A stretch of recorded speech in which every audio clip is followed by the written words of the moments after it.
እግዚአብሔርን ማስጣል ትልቁ ነገር ነው። አሁን ቅድም እንኳን ደረስክ የሚለው አነጋገር በኒው ኤጅ ሙቭመንት ለምሳሌ አሁን እኔ እንዴት አደራችሁ፣ እንዴት ዋላችሁ፣ እንዴት አመሻችሁ ብላችሁ መልሳችሁ ምንድነው መልሳችሁ?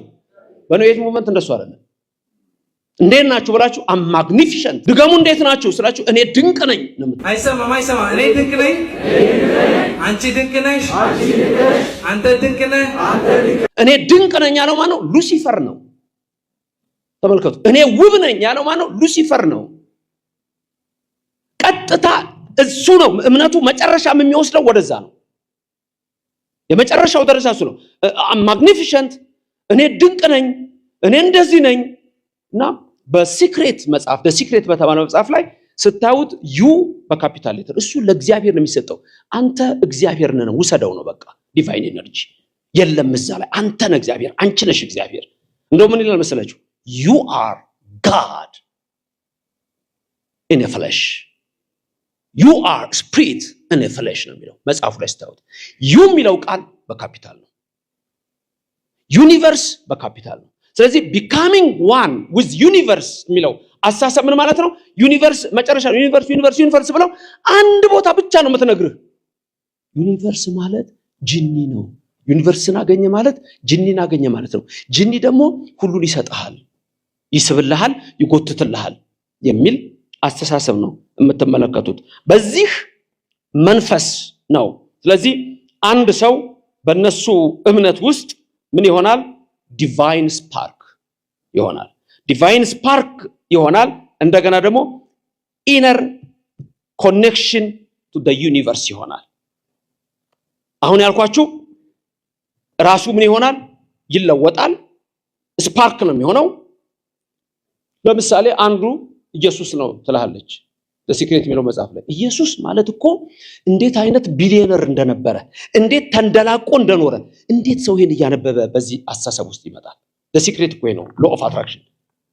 አብርሃም፣ ይስሐቅ፣ ያዕቆብ እነ ሙሴ እኮ እንዴት አይነት ሚሊዮነሮች ነበሩ። ስለዚህ አንተም እንደዛ መሆን ትችላለህ ይለዋል። በነገራችን ላይ በኒው ኤጅ ሙቭመንት ኢየሱስ ከተወለደ በኋላ ትንሽ እንዳደገ ኢንዲያ ሄዶ ሎ ኦፍ አትራክሽን ኒው ኤጅ ሙቭመንትን አጠናና መጥቶ ታምር መስራት ጀመረ ነው የሚሏቸው። በቡዲዝም ሂንዱይዝም ውስጥ ኢየሱስን ይከቱታል። አይሁን የሚባሉ አሉ። ግኖስቲሲዝም የሚባል ሰከንድ ሴንቸሪ ላይ ያለ የጥንቁልና እምነት ነበረ። ብዙ መጽሐፎችን ጽፏል። ወንጌልን ሁሉ ዜሮ ለማድረግ በወንጌላውያን ስም መጽሐፍ የጻፈ ነው። ግኖስቲሲዝም ይባላል። ስኬፕቲካል ነው፣ ዳውቲንግ ነው፣ መጠራጠር ነው። ግን አብዛኛው ምን ያደርጋሉ? ሰይጣንና እግዚአብሔራዊ ሐሳቦችን አንድ ላይ ለማጣመር ይሞክራሉ። ከዚህ የተነሳ ቅድምም እንደተነገረው የኒው ኤጅ ሙቭመንት ትልቁ ሐሳብ ምንድነው? እግዚአብሔርና ሰይጣንን መያዝ ትችላለህ ይልና በላይ ያለ ግን እግዚአብሔር የሚባል የለም የሚል እሳቤ ያለው ነው። ስለዚህ እዚህ ውስጥ የምታዩዋቸው ቃሎች በአብዛኛው የምታገኟቸው ማኒፌስቴሽን፣ ቪዥዋላይዜሽን፣ ሜዲቴሽን፣ ቫይብሬሽን፣ ፍሪኩዌንሲ እነዚህ የሚሉት ቃላት ሁሉ መጀመሪያ ከምታገኙት የዲክሽነሪ ገለጻ ዝቅ እያላችሁ ተመልከቷቸው። ምን እንደሆኑ እነሱ ይነግሯቸዋል። ለምሳሌ ማኒፌስቴሽን፣ ሜዲቴሽን እንደገለጹ ማኒፌስቴሽን፣ ሜዲቴሽን ቀጥታ ምን ማለት ነው? ገንዘብን ማየት ማለት ነው። ቅድም ተበለ ሀብትን ማየት ነው። ያ ነው። በጣም ደግሞ አደገኛው ነገር ምንድነው? አትራክሽኑ ነው። አትራክሽኑ ምንድነው? ፖዚቲቭ ቶትስ አትራክት ፖዚቲቭ አውትካም ነው የሚሏቸው። ኔጌቲቭ ቶትስ አትራክት ኔጌቲቭ አውትካምስ። ፖዚቲቭ ከሆነ ሁሉ ጊዜ የምትጎትተው ፖዚቲቭ ነገር ማምጣት ትችላለህ። ኔጌቲቭም ከጎተትክ ኔጌቲቭ ስለሚመጣ በህጉ መሰረት ምንድነው? ኔጌቲቭ ቶት እንዳታስብ። ለምሳሌ የታመመ ሰው ሄደህ እንዳትጠይቅ።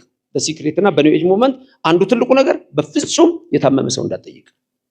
የታመመውን ሰው ከጠየቅ የሱ በሽታ ቀጥታ አንተ ጋር ይመጣል። ስለዚህ አንዱ መልእክቱ ድሃን የመጸየፍ የሚለው ነጥብም ከዛ የተነሳ ነው። ምክንያቱም ድሃን ስታየው ድህነት ነው ወደ ራስ የምትጎትተው። ለምሳሌ በፍጹም ድሃነኛ አትልም። ለምሳሌ በኒው ኤጅ ሙቭመንት አዳራሽ ውስጥ ሄደህ እናንተ ድሃ ናችሁ ብትላቸው ሙሉ በሙሉ ነው የሚቃወሙ። ኖ ነው እኛ ድሃ አይደለም ሀብታም ነው። ምክንያቱም ቪዥዋላይዝ አድርገዋል።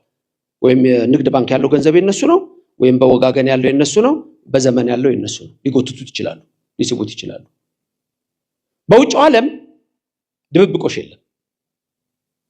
ኢትዮጵያ ውስጥ ግን ያየሁት የድብብቆች ነገሮች አይቻለሁ። አነቃቂ ተናጋሪዎች የሚባሉ ካሉ እነዚህ ሰዎች እና የኒው ኤጅ ሙቭመንት መጽሐፍ የጻፈ ማን ሰው አይቻለሁ አርምሞ በሚል ከሜዲቴሽን ጋር አይገናኝም። ሜዲቴሽን የስቶይሲዝም ኮንሰፕትም ሊሆን ይችላል። ከኢስተርኑ ስናወጣው ወደ ግሪክ ክላሲክ ስንመጣ ስቶይሲዝሞች ማውራት ብዙ አይወዱም፣ ጸጥ ያሉ ነገሮች ናቸው። እና ለምሳሌ ማርከስ አውሬሊየስ የሮማን ኤምፐረር የነበረ ከሮማ ኤምፐረሮች በጣም የታወቀ ሜዲቴሽንስ በሚል የጻፈው መጀመሪያ እሱ ነው። ማርከስ አውሬሊየስ ይባላል። መጽሐፉን ጉግል ልታርጉ ትችላላችሁ። ክርስቲያኖችን ደግሞ አንገታቸውን በሰይፍ እያሳረደ ለአንበሳ እየጣለ ሲገድል የነበረ ሰው ነው። ግን ሜዲቴሽንስ ብሎ ዛሬ የስቶይሲዝም ኮንሰፕቶች ማርከስ አውሬሊየስ በጣም የሚጠቀስ ነው አሜሪካ ውስጥ። ብዙ ጊዜ የኛ ችግር ምንድነው? ወደ ኋላ ዞር ብለን አናይም።